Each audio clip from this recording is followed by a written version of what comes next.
Einstein is responsible for the theory of general relativity, which is a way of looking at the universe that has been proven out by observational evidence for the last 100+ years.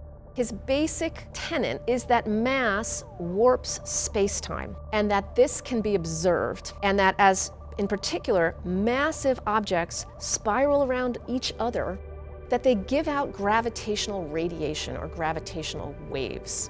This is ripples in space-time that is being caused by that mass interacting with space-time itself.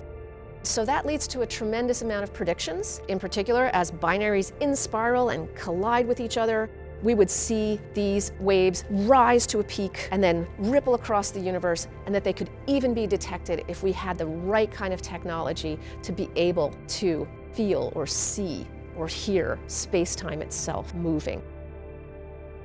Gravitational radiation astronomy is developing detectors that can actually measure that change in space-time itself. Laser interferometry. This is the best way that we can actually measure this phenomenon.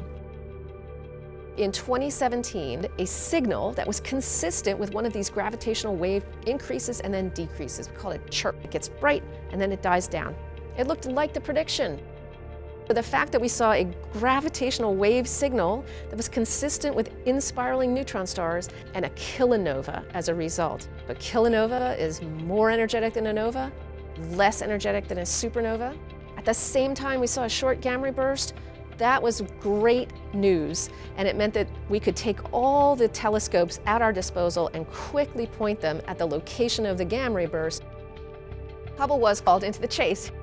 Hubble images show us a very interesting galaxy and the location of that kilonova afterglow. So Hubble was able to show us what was happening in that position, tell us how bright it was, and importantly, pinpoint the location. It's telling us where it was happening in the galaxy. And not only is that giving us information about where it was in the galactic environment, but that's also crucial information for other telescopes to be able to point to that same location, and we can take that data and combine it into that multi-wavelength picture. As laser interferometry gets more and more power behind it and it starts to see more and more of these objects, we are going to usher in the new era of multi-messenger astronomy. We're going to learn a tremendous amount about very rare events like kilonovae and other things that happen that give off gravitational waves that are going to allow us to just build more pieces onto that puzzle.